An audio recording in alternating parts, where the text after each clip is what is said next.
আমাক যেহেতু ৰাতিপুৱা মনোনয়ন দাখিল কৰিবলৈ গৈছিলে কংগ্ৰেছৰ প্ৰাৰ্থী যি তানজিল হুছেইন আছিলে, তানজিল হুছেইনে যেতিয়া মনোনয়ন দাখিল কৰিব যাব তাতে কাৱৈমাৰীত এখন সভা কৰিছিলে। সভাত আমি উপস্থিত আছিলো, সকলো সাংবাদিকে আছিলে। আমি তাৰ সভা উপস্থিত থাকি পেলাই সভাৰ বাতৰিটো কৰি আমি যেতিয়া আহিলো, যি বিজেপিৰ এখন সভা আছিলে, বিজেপি বগামূৰত আছিলে, আমাক যিহেতু বগামূৰলৈও আমাক নিমন্ত্ৰণ কৰিছিলে। আমি সেই সূত্ৰে আমি গোটেইকেইজন সাংবাদিক গৈছিলো।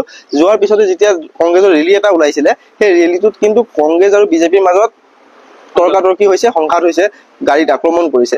তাৰ পিছতে যেতিয়া আমাৰ এজন সতীৰ্থ সাংবাদিক ওচৰতে আছিলে, তেখেতে যেতিয়া ভিজুৱেলটো ল'লে, গাড়ীখনৰ ভিজুৱেলটো লওঁতে মানে যেতিয়া মাৰপিট কৰা ভিজুৱেল লৈছিলে, লোৱাৰ পিছতে কি কৰিলে, আমাক যোনজন সতীৰ্থ লৈছিলে তেখেতক বাঁহেৰে আক্ৰমণ কৰিছে। বাঁহেৰে আক্ৰমণ কৰাৰ লগে লগে আমি যিহেতু প্ৰায় 10-12জন মান ৰিপৰ্টাৰ সেইখিনি জেগাত আছিলো, থকাৰ পিছত আমি আহি পেলাই মানে সুধিলো কি হ'ল। যেতিয়া ভিডিঅ' কৰিলো আমি, কোনে মাৰিছে কি কথা আমি যেতিয়া সুধিলো, তেতিয়া তেওঁলোকে যেতিয়া দেখিছে যে আমি এতিয়া ভিডিঅ' কৰিছো, তেওঁলোকৰ এটা বদনাম হ'ব। কাৰণ চাওক, বিজেপি পাৰ্টিটো যিহেতু আপোনালোকে দেখিবলৈ পাইছে, দুবাৰকে আমাৰ চামগুৰিত কিন্তু আক্ৰমণ হৈ গ'ল, কংগ্ৰেছ বিজেপিৰ সংঘাত হৈ গ'ল।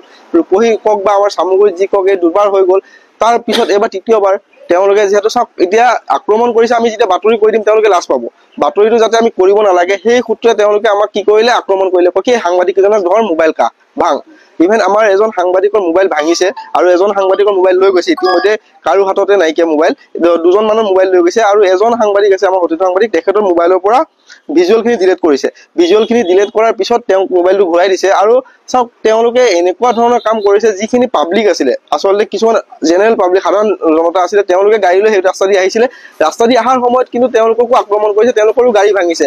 আৰু দেখিবলৈ পাইছে, মুখটো আপোনালোকে দেখিবলৈ পাইছে, মুখ মাৰিছে, প্ৰায় 20জন মান মানুহে মুখ মাৰিছে, বগৰাই মাৰিছে।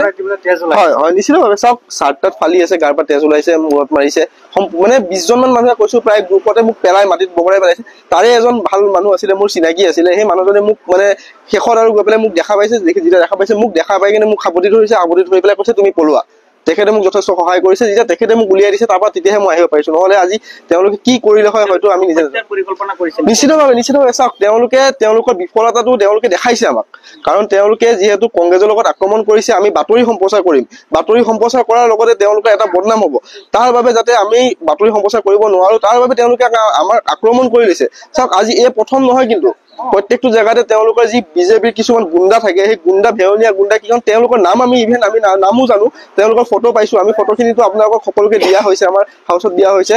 তো তেওঁলোকে কিহৰ কাৰণে আক্ৰমণ কৰিছে, প্ৰথম কথা তেওঁলোকৰ যোনটো বাতৰিটো আমি সম্প্ৰচাৰ কৰিব নালাগে। কাৰণ তেওঁলোকে যিহেতু কংগ্ৰেছ কৰ্মীক আক্ৰমণ কৰিছে, কংগ্ৰেছ কৰ্মীয়ে কিন্তু কোনো ধৰণৰ আক্ৰমণ কৰা নাছিলে। কংগ্ৰেছে নিজৰ ৰেলী কৰি গৈ আছিলে, তাতে আৰক্ষী আছিলে। আৰু চাওক, এই ক্ষেত্ৰত কিন্তু আৰক্ষী সম্পূৰ্ণৰূপে বিফলতা।